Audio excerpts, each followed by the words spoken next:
the golden standard to be diagnosed, and I know there's a lot of controversy kind of coming up in research, but I'm still saying that the golden standard to be diagnosed is laparoscopic procedure.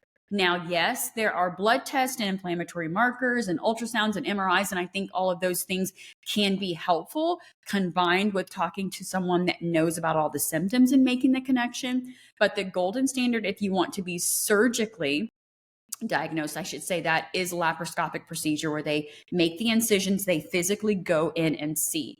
Now, there's some caveats to that. If you just have your OB-GYN or someone that's not as familiar with endometriosis, there's been lots of surgeries where people are like, my doctor went in, they didn't see anything. You get to an endometriosis excision surgeon. So I am not an excision surgeon. I do not do endometriosis surgery.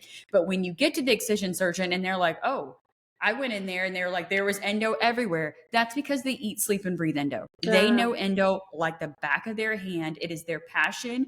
They would do, they would do anything they could to educate. And those people that will step into the fire and do all they can to make you better. They're going to be able to see endometriosis, know where to look, etc. So I know that the surgical, version of laparoscopic procedure is the golden standard. However, a lot of us have been gaslit. We've had multiple procedures. We're in pain. We don't trust the medical system. We don't have a doctor we can trust. And we're like, I think I have endo, but I don't want the surgery. And I'm getting that a lot. And this is a good reminder. When I listen to this podcast, it'll remind me of a podcast episode that I need to drop because people are like, I don't want the surgery. Yeah. What do I do if I don't want the surgery? This is what I say. Tell us. If you know, I always say it this way. If you know and you're knower, if you feel like you have all the signs and symptoms, if you've talked to your doctor and it's suspected, yes, it can be helpful to have it in black and white. I did the surgery. Here's the diagnosis. That can be very impactful.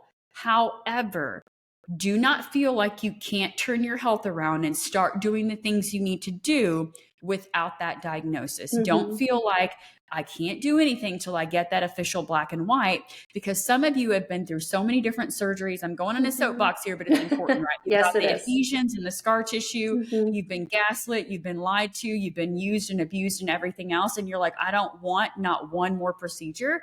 I think it's okay to stand in your power and say that, and still start making the lifestyle changes, some things that we're going to start talking about. Make those lifestyle changes so that you can get into the driver's seat, whether or not you have the official diagnosis. Now, the golden standard to have endometriosis lesions removed via conventional medicine or surgery is excision surgery. Now, I'm going to talk about a couple things. There are people that are like, oh, LJ, I got my endo removed. We had ablation. Ablation. Let's talk about ablation versus an excision. I'm huge on analogies, so this is my best analogy. Ablation surgery is kind of like every Friday I go mow my lawn.